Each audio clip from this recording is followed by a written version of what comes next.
Hello guys, welcome back. कैसे हैं आप सब लोग? I hope you're all good. In the last lecture we have completed with the section number 40। हमारा part number 6 खत्म हो चुका है। बस 2 पार्ट बचे हैं बच्चों। पीजीवीपी खत्म होने वाला है। 10 से 12 नंबर पक्के हैं। बहुत मेहनत कर ली है हमने पीजीवीपी में, सारी बातें कवर करी मॉड्यूल की। बस आप लोगों को पीजीवीपी भूलना नहीं है। जब भी लगे भूल रहे हो तो 1 घंटे का वो रिविजन वीडियो जरूर देख लेना। Let's begin with the part number 7। Part number 7 में हमें 6 सेक्शन पढ़ने रहेंगे। जो सबसे पहला सेक्शन हमें पढ़ना है बच्चों, सेक्शन नंबर 41, डीम्ड इनकम। कहाँ सुना है इसके बारे में? जब बेसिक पढ़ा था तब मैंने आपको बताया था कि इनकम के 2 सेक्शन होते हैं, सेक्शन 28 एंड सेक्शन 41। 28 के हिसाब से कौन कौन सी इनकम पीएनएल में क्रेडिट होगी ये अपन ऑलरेडी देख चुके हैं। अब हमें क्या देखना है, 41 के हिसाब से कौन कौन सी इनकम आपको पीएनएल में क्रेडिट करनी है। वहां पर भी लिस्ट ऑफ इनकम थी, यहां पर भी लिस्ट ऑफ इनकम है। वहां लिस्ट बड़ी थी, यहां लिस्ट छोटी है। 5 से 6 इनकम 41 के हिसाब से पीएनएल में क्या करनी पड़ेगी बच्चों, आपको क्रेडिट करनी पड़ेगी। एंड जो सबसे पहली इनकम आपको पीएनएल में क्रेडिट करनी पड़ेगी एज पर सेक्शन 41, वो है बच्चों रिकवरी अगेंस्ट एनी डिडक्शन। अगर आपको कोई डिडक्शन पीएनएल में डेबिट करने दी गई है एंड उस डिडक्शन के रेस्पेक्ट में कोई आपको रिकवरी हो जाती है, then such recovery will be considered as the income. इसको और एक्सटेंड करते हैं। अभी सब लोग इधर देखो, वहां पे जो लिखा है अपन डिस्कस करेंगे। सब लोग पहले इधर देखो, क्या बोलना चाह रहा है। मान लो कि किसी अर्लियर प्रीवियस ईयर में, क्या बोला मैंने बच्चों, किसी अर्लियर प्रीवियस ईयर में पीएनएल में आपको कोई डिडक्शन दी गई थी एंड उस डिडक्शन के रेस्पेक्ट में करंट प्रीवियस ईयर में आपको कुछ रिकवरी हो गई है, कुछ बेनिफिट मिल गया है, कुछ रिफंड मिल गया है, then such benefit recovery refund will be considered as the income of the current previous year. अगर किसी अर्लियर प्रीवियस ईयर के अंदर आपको पीएनएल में कोई लॉस को डेबिट करने दिया होगा, या फिर कोई एक्सपेंडिचर को डेबिट करने दिया होगा, या फिर किसी ट्रेडिंग लाइबिलिटी को डेबिट करने दिया होगा, अब इन तीनों के रेस्पेक्ट में आपको करंट प्रीवियस ईयर में कुछ रिकवरी हो जाती है, कुछ रिफंड मिल जाता है, कुछ बेनिफिट मिल जाता है, then such recovery refund benefit, या फिर आपने कोई लाइबिलिटी का पेमेंट ही नहीं करना पड़ा, then such benefit will be considered as the income of the current previous year. Example से समझते हैं। 2 साल पहले किसी पर्सन की शॉप में आग लगी थी, स्टॉक जल गया था, तो बच्चों लॉस बाय फायर करके पीएनएल में डेबिट करने दिया होगा। 1 लाख रुपए का लॉस हुआ बच्चों, तो उसने 1 लाख रुपए पीएनएल में डेबिट कर दिए। किसी अर्लियर प्रीवियस ईयर में आपको रिडक्शन दी गई किसी लॉस के रेस्पेक्ट में, एंड करंट प्रीवियस ईयर में क्या हुआ बच्चों, इंश्योरेंस कंपनी से क्लेम मिल गया। This recovery refund benefit will be considered as the income of the current previous year as per the section 41। 3-4 साल पहले किसी पर्सन की शॉप में चोरी हुई थी, कैश चोरी हो गया था, लॉस बाय थेफ्ट करके उसने पीएनएल में क्या कर दिया होगा बच्चों, डेबिट कर दिया होगा। उसने उस लॉस बाय थेफ्ट की डिडक्शन ले ली होगी, चोर पकड़ाया एंड 5,000 रुपए, 10,000 रुपए, 25,000 रुपए से रिकवर हो गए। दिस करंट ईयर में this 25,000 will be considered as the income of the current previous year. अगर किसी लॉस की डिडक्शन ले चुके हो, उसके रेस्पेक्ट में कोई रिकवरी हो रही है करंट प्रीवियस ईयर में, then it will be considered as the income of the current previous year. आई बात समझ में? अब देखिए बच्चों, यहां पर जो मैंने दोनों एग्जाम्पल दिए ना, वो रेवेन्यू लॉसेस है। मान लो कि आग लगी और प्लांट एंड मशीनरी जल गई, तो ये लॉस बाय फायर तो हुआ, लेकिन बच्चों उसको पीएनएल में डेबिट नहीं करने दिया होगा, क्योंकि ये रेवेन्यू लॉस नहीं है, ये कैपिटल लॉस है। और मैंने आपको बोला था रेवेन्यू लॉसेस को ही पीएनएल में डेबिट कर सकते हैं, करंट असेट से रिलेटेड लॉसेस को ही आप पीएनएल में क्या कर सकते हो, डेबिट कर सकते हो। अब ये लॉस तो हुआ था, लेकिन इसकी आपको रिडक्शन अर्लियर ईयर में नहीं दी गई थी। अब मान लो कि कोई क्लेम मिल जाता है, तो ये क्लेम को क्या पीएनएल में क्रेडिट करेंगे, सोच के बताओ। This recovery will not be credited to the profit and loss, क्योंकि इसकी डिडक्शन ही नहीं दी गई थी। जब डिडक्शन ही नहीं दी गई थी तो इसकी रिकवरी को भी पीएनएल में क्रेडिट करने की जरूरत नहीं है। तो कौन से लॉसेस कवर्ड है बच्चों, revenue losses, capital losses covered नहीं है। तो सर प्लांट एंड मशीनरी के अगेंस्ट में अगर इंश्योरेंस क्लेम मिल जाता है, कुछ रिकवरी हो जाती है, तो हम क्या करें, कैपिटल गेन्स वाले चैप्टर में समझेंगे। आई बात समझ में? तो यहां पर याद रखना है बच्चों, करंट असेट से रिलेटेड अगर लॉस होता है एंड उसके रेस्पेक्ट में रिकवरी हो जाती है, तो आपको क्या करना पड़ेगा, पीएनएल में क्रेडिट करना पड़ेगा एज पर द सेक्शन 41। अब नेक्स्ट सेगमेंट पे आते। अगर किसी एक्सपेंडिचर की आपको अर्लियर प्रीवियस ईयर में डिडक्शन दी गई थी एंड उस एक्सपेंडिचर के रेस्पेक्ट में आपको कुछ ना कुछ क्या हो जाती है, करंट प्रीवियस ईयर में कुछ रिकवरी, कुछ रिफंड, कुछ बेनिफिट, या फिर वो एक्सपेंडिचर का आपको पेमेंट ही नहीं करना पड़ता, तो बच्चों this will be considered as the income of the current previous year. Example, मान लो बच्चों कि जीएसटी मेरे लिए एक्सपेंस है, तो मैंने जीएसटी को पीएनएल में डेबिट किया होगा। इंपोर्ट ड्यूटी मेरे लिए एक्सपेंस है, तो मैंने इंपोर्ट ड्यूटी को पीएनएल में डेबिट किया होगा। इनकम टैक्स नहीं होता बच्चों, इनकम टैक्स तो क्या होता है, डिसअलाउड होता है, वो पर्सनल नेचर का खर्चा होता है। लेकिन इनडायरेक्ट टैक्सेस तो पीएनएल में क्या कर सकते हैं, डेबिट कर सकते हैं। मैंने जीएसटी को पीएनएल में डेबिट किया, 3-4 साल मैंने 2 साल पहले मैंने जीएसटी का पेमेंट किया था, मैंने 2 साल पहले उसको पीएनएल में डेबिट कर दिया था, आज मुझे उसका रिफंड मिल गया, तो this refund will be considered as the income of the current previous year. Court में मैंने केस कर रखा था एंड कोर्ट ने बोला कि जीएसटी गलत लिया गया है, उसको रिफंड कर दो, तो रिफंड मिल गया बच्चों, तो वो रिफंड को मैं पीएनएल में क्या करूंगा, क्रेडिट करूंगा। आपको पहले पता होगा बच्चों कि पहले एक्साइज ड्यूटी वगैरह भी लगती थी, तो मान लो कि आज से 10 साल पहले मैंने एक्साइज ड्यूटी का पेमेंट किया होगा, तो एक्साइज ड्यूटी मेरे लिए खर्चा होगी, कोर्ट में केस चल रहा था, आज मेरे फेवर में जजमेंट आ गया, मुझे वो एक्साइज ड्यूटी 5 लाख रुपए की एक्साइज ड्यूटी रिफंड मिल गई, देन उस एक्साइज ड्यूटी की मैं डिडक्शन ले चुका था अर्लियर प्रीवियस ईयर में, उस एक्सपेंडिचर की मैं डिडक्शन ले चुका था अर्लियर प्रीवियस ईयर के अंदर, एंड उसकी रिकवरी हो चुकी करंट प्रीवियस ईयर में, then such recovery will be considered as the income of the current previous year. आई बात समझ में? अब देखिए बच्चों, मैंने रेंट की डिडक्शन ले ली थी अर्लियर प्रीवियस ईयर में, इस साल मैंने ऑनर से बात करी कि भाई यार जो रेंट आउटस्टैंडिंग था ना वो मैं पे नहीं कर पाऊंगा। देखो भाई, रेंट आउटस्टैंडिंग होता है तो बच्चों मर्केंटाइल बेसिस के हिसाब से तो आप क्या कर सकते हो, पीएनएल में डेबिट कर सकते हो, that is rent is not subject to 43B। तो उस पर्सन ने पीएनएल में रेंट को क्या कर दिया होगा, डेबिट कर दिया होगा। से पिछले साल का रेंट है बच्चों, तो उसने पिछले साल का रेंट क्या कर दिया, पीएनएल में डेबिट कर दिया। अब करंट प्रीवियस ईयर में उसने ऑनर से बात करी, यार भाई मैं रेंट नहीं दे पाऊंगा, ऑनर ने बोला चलो ठीक है 50% आपका रेंट क्या कर देते हैं बच्चों, वेव कर देते हैं। तो आप किसी अर्लियर प्रीवियस ईयर में किसी एक्सपेंडिचर की डिडक्शन ले चुके हो एंड उसके रेस्पेक्ट में आपको कुछ ना कुछ क्या होती है, रिकवरी हो जाती है करंट प्रीवियस ईयर के अंदर, या फिर कुछ बेनिफिट मिल गया, से 50% आपको देना ही नहीं पड़े, then this 50% will be considered as the income as per the section 41। तो बच्चों अपने किसकी एग्जांपल देख लिया, अगर कोई लॉस हुआ है या फिर कोई एक्सपेंडिचर हुआ, उसके अगेंस्ट में कुछ बेनिफिट मिलता है करंट प्रीवियस ईयर के अंदर, तो उसको आपको इनकम कंसिडर करना पड़ेगा एज पर सेक्शन 41। याद रखना दोनों ही चीजें कैसी होनी चाहिए, रेवेन्यू नेचर की, क्योंकि कैपिटल नेचर की तो डिडक्शन आपको दी ही नहीं जाती है। इसके बाद हम बात करते हैं बच्चों, अगर किसी ट्रेडिंग लाइबिलिटी की आपको डिडक्शन दी गई थी, अब बोलोगे सर ट्रेडिंग लाइबिलिटी की डिडक्शन कैसे मिलती है, लाइबिलिटी को तो बैलेंस शीट में आता है। आपने उधार में गुड परचेस किया राहुल से, तो परचेस अकाउंट डेबिट टू क्या करा बच्चों, Rahul is your trading liability, तो आपने राहुल को तो करंट लाइबिलिटीज में शो करा होगा और जो परचेस किया उसको ट्रेडिंग में डेबिट किया होगा, तो ट्रेडिंग लाइबिलिटी के रेस्पेक्ट में आपको डिडक्शन मिली नहीं मिली, ऑब्वियसली बात है। ट्रेडिंग में आपने परचेस को क्या किया, डेबिट किया, आपने 1 लाख रुपए का गुड्स परचेस किया, राहुल की डेथ हो गई, कोई पेमेंट मांगने वाला ही नहीं, किसी को होश ही नहीं है, कोई है ही नहीं बच्चों उसका, 3 साल भी हो गया, टाइम बार्ड भी हो गया, आपको पेमेंट करने की जरूरत ही नहीं है, तो बच्चों आपने राइट ऑफ कर दिया। तो किसी अर्लियर प्रीवियस ईयर में आप क्या कर चुके थे, डिडक्शन ले चुके थे एंड उसके रेस्पेक्ट में आपको कुछ ना कुछ बेनिफिट मिल गया बच्चों, इसको बोलते हैं सेसेशन ऑफ ट्रेडिंग लाइबिलिटी, मतलब आपको लाइबिलिटी का पेमेंट ही नहीं करना पड़ा। सेसेशन ऑफ ट्रेडिंग लाइबिलिटी से लाइबिलिटी क्या हो गई, टाइम बार्ड, या किसी ने मांगा ही नहीं बच्चों, 3 साल हो जाते तो आपको पता है टाइम बार्ड हो जाता है, लिमिटेशन, डेट ऑफ लिमिटेशन, उसके बाद कोई मांग नहीं सकता, तो बच्चों आपने राइट ऑफ कर दिया। तो what will happen in this case, this will be considered as your income as per the section 41। फिर क्या हुआ बच्चों, आपने राहुल से गुड्स परचेज करा, तो आपने एंट्री पास करेगी परचेज टू राहुल, और परचेज को आपने डेबिट कर दिया होगा कहां पर, पीएनएल में। अब हुआ क्या, जो चीज आपने परचेज करी वो खराब निकली, तो आपने राहुल के अगेंस्ट केस कर दिया। राहुल ने बोला कहाँ कोर्ट कचहरी के आप क्या चक्कर लगवाएगा यार, एक काम करते हैं सेटलमेंट कर ले। राहुल ने बोला कि चल 50% ही पेमेंट कर देना। तो अब अर्लियर प्रीवियस ईयर में आपने परचेज करी थी, आपने उसको 1 लाख को डेबिट किया होगा ट्रेडिंग के अंदर, एंड करंट प्रीवियस ईयर में क्या हुआ, क्रेडिटर ने 50,000 रुपए क्या कर दी बच्चों, वेव कर दिए, तो उसके रेस्पेक्ट में कुछ ना कुछ बेनिफिट मिल गया, इसको बोलते हैं रेमिशन ऑफ ट्रेडिंग लाइबिलिटी। सेसेशन में क्या होता है कि देना ही नहीं पड़ा, और रेमिशन में क्या होता है, क्रेडिटर ने बोल दिया कि भाई पेमेंट मत करना, तो 50% जो रेमिट हो गए will be considered as the income of the current previous year. अब आपने राहुल से, ध्यान से सुनना, आपने राहुल से प्लांट एंड मशीनरी खरीदी थी, आपने राहुल से क्या खरीदी थी बच्चों, प्लांट एंड मशीनरी उधार में, तो आपने एंट्री पास करेगी plant and machinery account debit to Rahul is your capital creditor. तो राहुल तो बैलेंस शीट में आया होगा, लेकिन क्या आया, प्लांट एंड मशीनरी को पीएनएल में डेबिट किया होगा बच्चों, नहीं किया होगा। प्लांट एंड मशीनरी को तो कहां पे शो किया होगा, असेट साइड।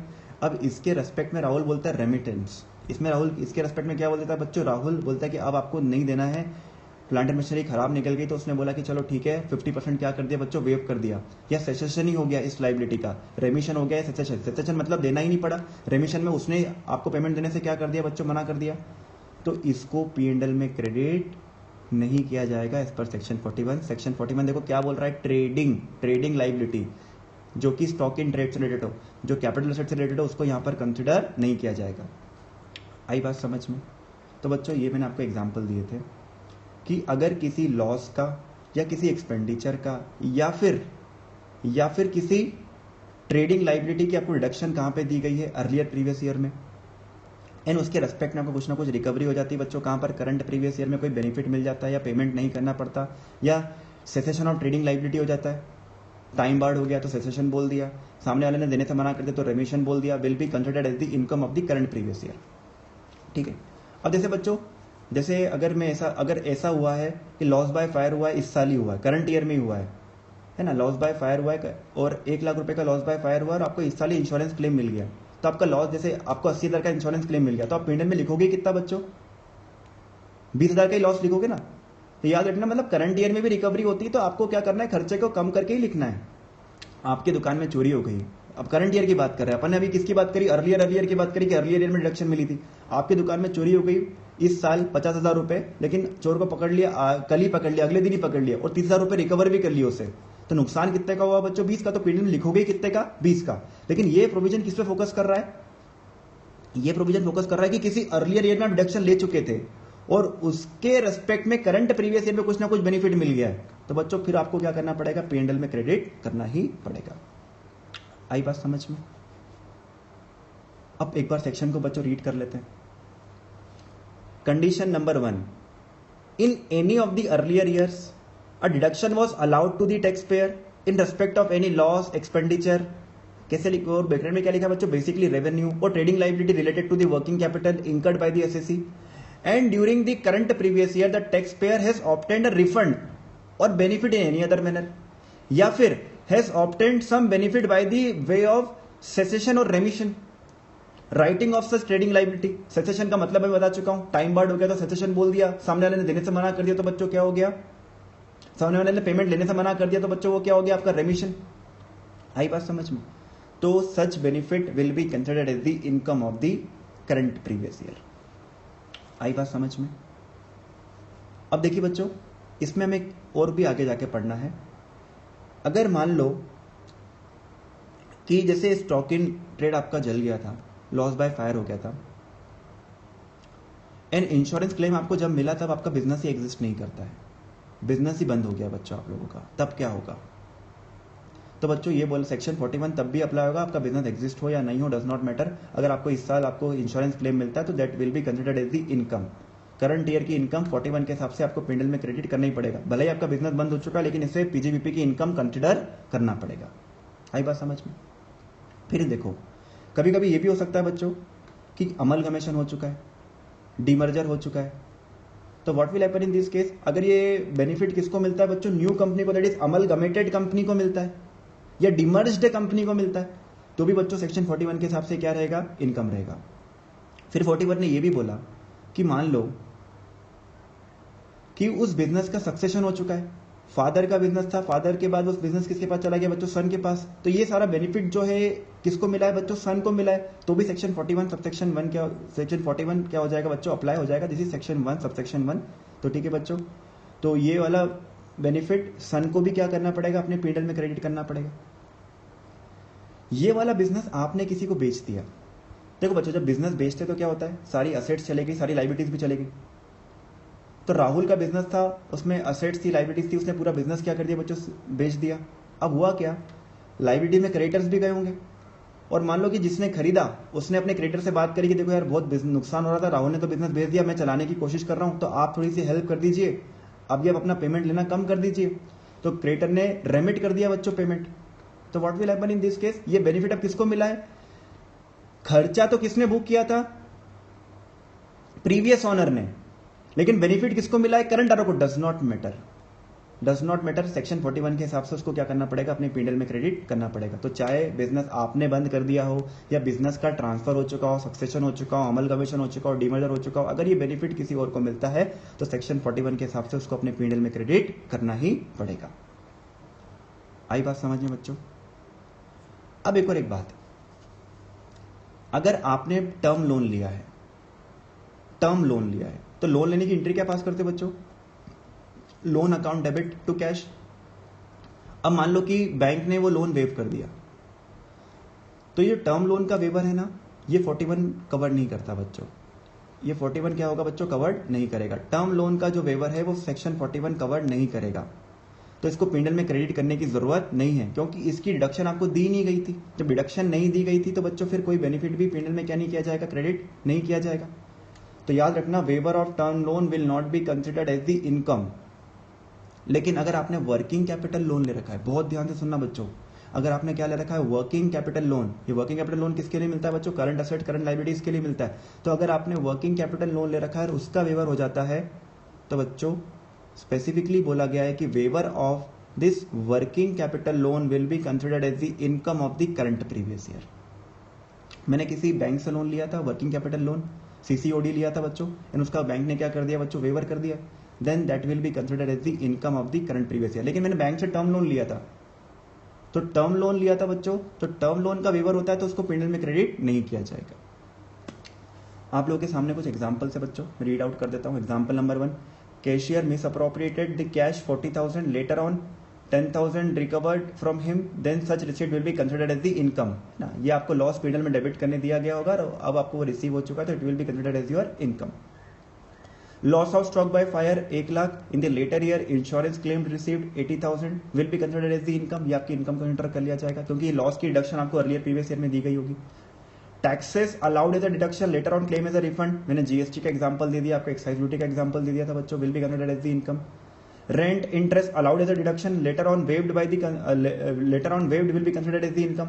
तो बच्चों रेंट एंड इंटरेस्ट को अलाउ तो किया था आपको, कोई सा भी एक्सपेंडिचर आपको अलाउ किया था। फिर जैसे फॉर एग्जांपल मैंने किसी से लोन लिया था, मैंने अपने फ्रेंड से लोन लिया था, इंटरेस्ट ड्यू हुआ था, तो मैंने इंटरेस्ट को क्या कर दिया होगा, P&L में डेबिट कर दिया होगा। अब वो फ्रेंड ने लोन को क्या, उसने इंटरेस्ट को क्या कर दिया, वेव कर दिया कि साहब इस बार इंटरेस्ट नहीं ले रहा हूं, तो this will be considered as the income. फिर क्या था बच्चों, purchase goods worth ₹30,000 on credit, creditor did not claim the amount and the डेब्ट बिकम टाइम बार्ड, सेसेशन हो गया, cessation will be considered as the income. Purchase goods worth ₹40,000 on credit as the goods was not of proper quality, then ₹20,000 was remitted, then such remittance will be considered as the income। उस remittance को क्या consider कर लिया जाएगा बच्चों, current year की income consider कर लिया जाएगा। हाँ, आखिरी वाला पॉइंट देख लीजिए बच्चों, क्या लिखा हुआ है, if capital assets is purchase on credit and the amount is waived, then such waiver can not be tax as it is not the trading liability. तो कैपिटल असेट परचेज करते हैं तो बच्चों P&L में डेबिट ही नहीं करने दिया जाता, तो फिर उसके वेवर को इनकम कंसिडर नहीं किया जाएगा as per section 41। And most important thing, term loan का waiver will not be considered as the income, लेकिन वर्किंग लोन का वेवर, वर्किंग कैपिटल लोन का वेवर जो होगा, it will be considered as the income. Business बंद हो जाएगा तो भी इनकम, बिजनेस ट्रांसफर हो जाएगा तो भी डज नॉट मैटर। सक्सेसर ने जिसने बिजनेस क्या करा है बच्चों, कैरी ऑन किया है, चाहे वो आपका सन हो, चाहे कोई एनी अदर पर्सन आपने जिसको अपना बिजनेस बेच दिया हो, चाहे अमेलगमेशन हुआ हो, डीमर्जर हुआ, डज नॉट मैटर, ये उस पर्सन की इनकम कंसिडर किया जाएगा। एंड देखो बच्चों, मान लो कि हमने बात हमेशा करी है कि earlier previous year and the recovery कहां पर हो रही है बच्चों, करंट प्रीवियस ईयर में। लेकिन अगर करंट प्रीवियस ईयर में भी रहेगी, जैसे फॉर एग्जांपल कोई डिडक्शन था आपको करंट, मैंने आपको एग्जांपल दिया ना अभी किसका, लॉस बाय फायर का, इसी साल आपको इंश्योरेंस क्लेम मिल गया बच्चों, तो इस साल आपको P&L में क्या करना पड़ेगा, क्रेडिट ही करना पड़ेगा। तो लॉस बाय फायर को P&L में डेबिट करोगे और जो इंश्योरेंस क्लेम मिलेगा उसको P&L में क्रेडिट भी किया जाएगा। इस साल की बात तो होगी, लेकिन ये सेक्शन ने और स्पेसिफिक कर दिया, इसने ये बोला कि अर्लियर में भी आपको डिडक्शन मिल गई और इस साल आपको रिकवरी हो रही है, तो भी आपको P&L में क्या करना है, क्रेडिट करना। आई बात समझ में? तो बच्चों this was section number 41। Now guys, the next income taxable under the head PGBP as per the section 41 is sale of scientific research asset। अगर आप scientific research asset को बेचते हैं, उससे जो सम रिसीव्ड होता है that is taxable under the head PGBP। Reason बहुत ही सिंपल है, साइंटिफिक रिसर्च एसेट जो खरीदी थी उसका बेनिफिट कहाँ लिया था, सेक्शन 35 में लिया था, PGBP में लिया था, तो उसको बेचने से जो भी अमाउंट मिलेगी वो भी कहाँ टैक्सेबल होनी चाहिए, PGBP में होनी चाहिए। जनरली तो ये होता है ना, असेट खरीदते तो असेट खरीद के बेचते हो तो बच्चों कैपिटल असेट बेचते हो तो क्या लगता है आपका, कैपिटल गेन्स लगता है। लेकिन साइंटिफिक रिसर्च एसेट्स को आप बेचोगे तो उससे जो सम रिसीव्ड होगा that will be taxable under the head PGBP as per section 41। उसका रीजन बहुत ही सिंपल था बच्चों, जैसे मिस्टर राकेश है, उसने बिल्डिंग बनाई थी साइंटिफिक रिसर्च के लिए, 1 लाख रुपए की जो बिल्डिंग बनाई थी उसका डिडक्शन कहाँ पे लिया था, P&L में लिया था। 100% कहाँ पर डेबिट किया था बच्चों, P&L में डेबिट किया था। 100% भी होता है, कहीं कहीं 150% भी होता है, तो आपने बेनिफिट लिया था कहाँ पर, PGBP के अंदर। बिल्डिंग पे 100% ही मिलता है, refer the rate of section 35। अब हुआ क्या, वो 1 लाख की बिल्डिंग 50,000 में बेच दी। तो ये 50,000 रुपये मिलेंगे, वो कहाँ पर टैक्सेबल होंगे बच्चों? पीजीबीपी के अंदर टैक्सेबल होंगे एज पर दी सेक्शन 41। अच्छा, एक बात और याद रखना, स्पेसिफाइड बिजनेस की एसेट बेचते थे तो उसका ही बेनिफिट मिलता था, और उसके बेचने पे जो सम रिसीव हुआ करते थे बच्चों, वो कहाँ टैक्सेबल हुआ करते थे? सेक्शन 28 में। साइंटिफिक रिसर्च के लिए कहाँ टैक्सेबल होंगे? सेक्शन 41 में।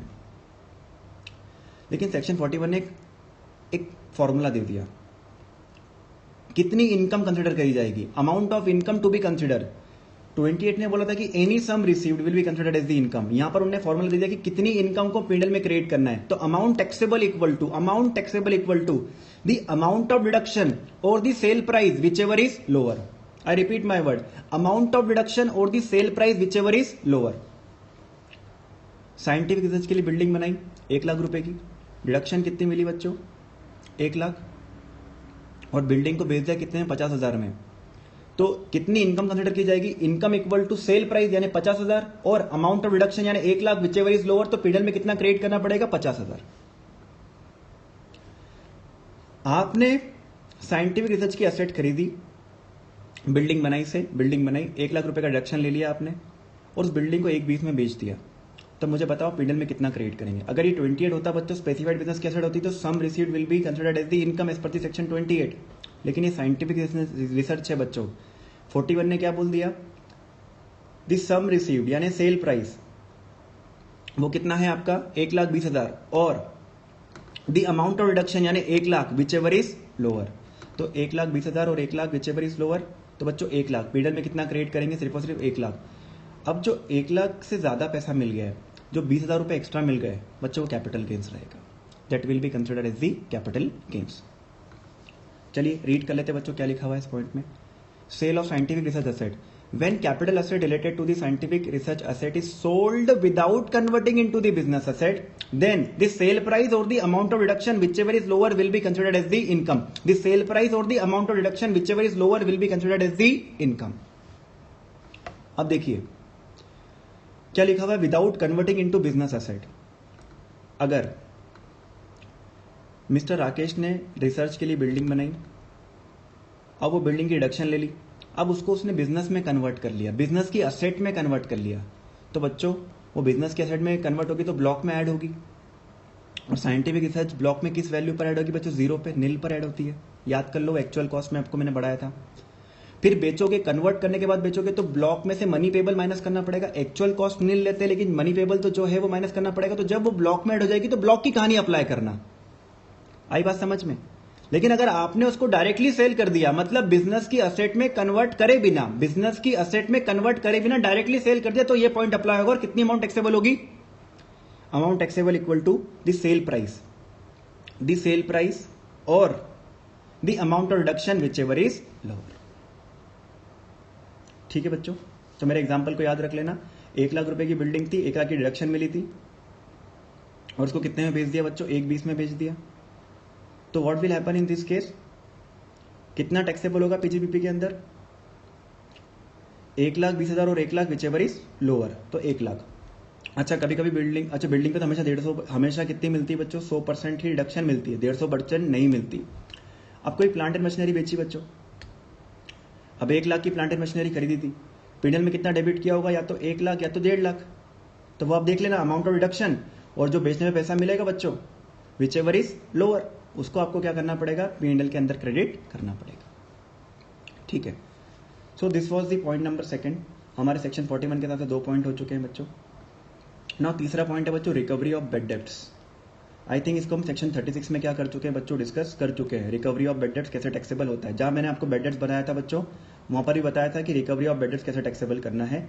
जो बेड डेब्ट्स रिकवर्ड होंगे दैट इज टैक्सेबल, लेकिन वो याद रखना कुछ कभी कभी डिसअलाउड हो जाते हैं। तो डिसअलाउड के ऊपर आप ऑलरेडी क्या दे चुके होते हो? टैक्स दे चुके होते हो। तो जो रिकवर होते हैं उसमें से डिसअलाउड वाला पोर्शन क्या कर देना? माइनस कर देना। जो अमाउंट बचेगा that will be taxable. Please refer section 36। इसके बाद बच्चों एक पॉइंट दे रखा है, point number 4, amount withdrawn from reserve credited under section 36। बच्चों मैंने आपको बताया था ना, टी कॉफी रबर के अंदर 33 AB और 33 AB है। वैसे ही बच्चों 36 में भी रिजर्व बनते हैं, कुछ रिजर्व बनते हैं, लेकिन वो अपन को मॉड्यूल में दे नहीं रखे, तो मैंने आपको पढ़ाया नहीं। 36 के अंदर 36 के अंदर भी बैंक्स वगैरह क्या बना सकते हैं? फाइनेंशियल इंस्टीट्यूशन रिजर्व बना सकते हैं। तो जब रिजर्व बनाते हैं तो उनको डिडक्शन मिल जाती 36 के अंदर, लेकिन जब रिजर्व से पैसा निकालते हैं बच्चों और स्पेसिफाइड यूज नहीं करेंगे तो फिर वो 41 के हिसाब से क्या हो जाएगा, टैक्सेबल। लेकिन आपके बुक वाले पता नहीं, मुझे समझ में नहीं आता, जब 36 के अंदर वो पढ़ाया ही नहीं गई है तो 41 के अंदर उसकी इनकम देने से कोई सेंस ही नहीं है बच्चों, तो उसको अपन को पढ़ने की कोई जरूरत नहीं है। आई बात समझे? तो पॉइंट नंबर 4 था amount withdrawn from reserve credited under section 36 में अपन ने ये पढ़ा ही नहीं है, जो दिया ही नहीं है, तो उसे विड्रॉ करने की बात तो फिर करने की जरूरत ही नहीं बच्चों इस लेवल पर। फिर पॉइंट नंबर 5 है बच्चों balancing charge. Point number 5 balancing charge अपन देख चुके हैं ऑलरेडी, जब अपन ने टर्मिनल डेप्रिसिएशन देखा था, अगर बैलेंस WDV से ज़्यादा पे बेच देंगे तो क्या आ जाएगा बच्चों, बैलेंसिंग चार्ज आ जाएगा। तो बैलेंसिंग चार्ज भी टैक्सेबल तो होता है बच्चों, लेकिन किसके हिसाब से होता है, 41 के हिसाब से। अपन कहीं और देख चुके हैं, लेकिन आज अपन ने उसको रेफर कर लिया कि ये किसके अकॉर्डिंग टैक्सेबल होता है। तो चलिए बच्चों, कौन कौन सी इनकम टैक्सेबल हो गई है, कौन कौन सी इनकम टैक्सेबल हो गई है। एक तो ऐसा कोई भी खर्चा जिसकी डिडक्शन आप कहाँ ले चुके हो, अर्लियर ईयर में ले चुके हो, इन उसके रेस्पेक्ट में कुछ रिकवरी हो जाती है, तो that will be considered as the income of the current previous year. और बच्चों करंट ईयर का कोई खर्चा है और करंट ईयर में कोई रिकवरी हो जाती है तो कोई दिक्कत नहीं है, वो भी क्या करना पड़ेगा आपको, टैक्सेबल रिकवरी को करना ही पड़ेगा एनी हाउ। 41 ने तो और अच्छा काम कर दिया कि जो प्रीवियस ईयर में डिडक्शन ले चुके थे उसकी भी रिकवरी कहां पर कंसिडर कर ली, यहां पर कंसिडर कर ली सेक्शन 41 में। इसके बाद sale of scientific research assets से जो भी आपको पैसा मिलेगा बच्चों वो कहां पर आ जाएगा, आपका सेक्शन 41 में टैक्सेबल हो जाएगा। फिर रिकवरी ऑफ बेड डेब्ट्स भी कहां पर टैक्सेबल हो जाएगी, सेक्शन नंबर 41 में। अमाउंट विड्रॉन फॉर रिजर्व मैं आपको बता ही चुका हूं बच्चों, ये अननेसेसरी पॉइंट है ना। 36 में अपन को देख नहीं रखा है कि रिजर्व बनाना है, और उल्टा यहाँ पर उसके पॉइंट की क्या कर दी बच्चों, बात कर दी कि यार ये भाई रिजर्व को क्या करना पड़ेगा, आपको माइनस करना पड़ेगा। और बैलेंसिंग चार्ज वाली बात याद रख लेना बच्चों, बैलेंसिंग चार्ज टैक्सेबल होता है। वो WDV थी, WDV से अगर कम पे बेचेंगे तो बच्चों टर्मिनल डेप्रिसिएशन है ना, WDV से कम पे बेचेंगे तो क्या जाएगा, टर्मिनल डेप्रिसिएशन। WDV से ज्यादा बेचेंगे अप टू कॉस्ट तो बैलेंसिंग चार्ज, और कॉस्ट से ज्यादा तो वहां पर भी क्या आ जाएगा बच्चों, कैपिटल गेन्स। अब एक अपन को ये लास्ट पॉइंट देखना है बच्चों, इट्स एडजस्टमेंट ऑफ लॉस। इसके बाद ये सेक्शन क्या हो जाएगा, section number 41 will get over. ठीक है, एक लास्ट पॉइंट और देख लेते हैं बच्चों फटाफट से, सेक्शन नंबर 41 को क्या करते हैं, खत्म करते हैं।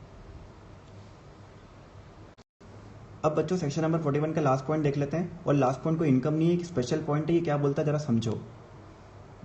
अगर आप किसी अर्लियर प्रीवियस ईयर में बिजनेस करते थे, से 10-11 में आप बिजनेस करते थे, उस साल आपको 5 लाख का नुकसान हुआ और आपने बिजनेस बंद कर दिया, उस लॉस को आप सेट ऑफ भी नहीं कर पाए क्योंकि आपके पास कोई दूसरी इनकम भी नहीं थी, कोई दूसरा बिजनेस भी नहीं था। अब आपने वो बिजनेस क्या कर दिया बच्चों, बंद कर दिया। अब करंट प्रीवियस ईयर में आपको उस बिजनेस के रेस्पेक्ट में कुछ रिकवरी हो रही है, सेक्शन 41 के अंदर कुछ रिकवरी हो रही है, से बेड डेट्स रिकवर्ड हो रही है। और एक बात याद रखना बच्चों कि सेक्शन 41 की कोई भी इनकम के लिए बिजनेस एग्जिस्टेंस में हो या ना हो उससे कोई फर्क नहीं पड़ता। अब आपको बेड डेट्स रिकवर्ड आज हो रही है, भला ही वो बिजनेस एग्जिस्टेंस में नहीं भी है बच्चों, तो भी आपको टैक्स देना पड़ेगा। अपन ने पढ़ा था बच्चों, कोई भी डिडक्शन का आप बेनिफिट ले चुके हो लेकिन उसकी रिकवरी होती है तो चाहे बिजनेस एग्जिस्टेंस में हो चाहे बिजनेस एग्जिस्टेंस में ना हो, कोई फर्क नहीं पड़ता। तो सेक्शन 41 की कोई सी भी इनकम के लिए बिजनेस का एग्जिस्टेंस में होना कोई फर्क नहीं पड़ता। तब अब आपको 6 लाख रुपए की बेड डेट्स रिकवर्ड हो गई इससे बच्चों, तो अभी अपन को क्या करना पड़ेगा, 6 लाख रुपए पेंडल में क्रिएट करने पड़ेंगे, भले ही अपना बिजनेस एग्जिस्टेंस में है या नहीं है। आई बात समझ में? लेकिन आखिरी वाला पॉइंट क्या बोलता है कि इस 6 लाख में से वो 5 लाख माइनस कर देना, मतलब वो लॉस को क्या कर देना बच्चों, सेट ऑफ कर देना, और जो 1 लाख है उसको ही पेंडल में क्रिएट करना। अच्छा, जनरली तो ये होता है बच्चों, जनरली तो ये होता है कि 8 साल से ज्यादा लॉस को सेट ऑफ करने नहीं दिया जाता। अभी तो 10-11 का था बच्चों, 8 साल से ज्यादा हो गए थे आज की तारीख में, 1920 में तो सेट ऑफ नहीं होना चाहिए था। लेकिन बच्चों अगर 41 का पॉइंट है और 41 की रिकवरी हो रही है और लॉस है तो बच्चों कोई दिक्कत नहीं है, आप कभी भी क्या कर सकते हैं, उसको सेट ऑफ कर सकते हैं, चाहे वो कितने भी साल पुराना हो। ये पॉइंट स्पेक्युलेटिव बिजनेस पे अप्लाई नहीं होगा, सिर्फ और सिर्फ किसके ऊपर अप्लाई होगा बच्चों, सिर्फ और सिर्फ स्पेसिफाइड और नॉर्मल बिजनेस के ऊपर। स्पेक्युलेटिव बिजनेस के ऊपर ये पॉइंट अप्लाई होने वाला नहीं है। तो बच्चों ये था हमारा सेक्शन नंबर 41, और ये था हमने आखिरी वाला पॉइंट देखा, एडजस्टमेंट ऑफ लॉस। अब बाकी की बातें नेक्स्ट लेक्चर में करते हैं बच्चों। Thank you.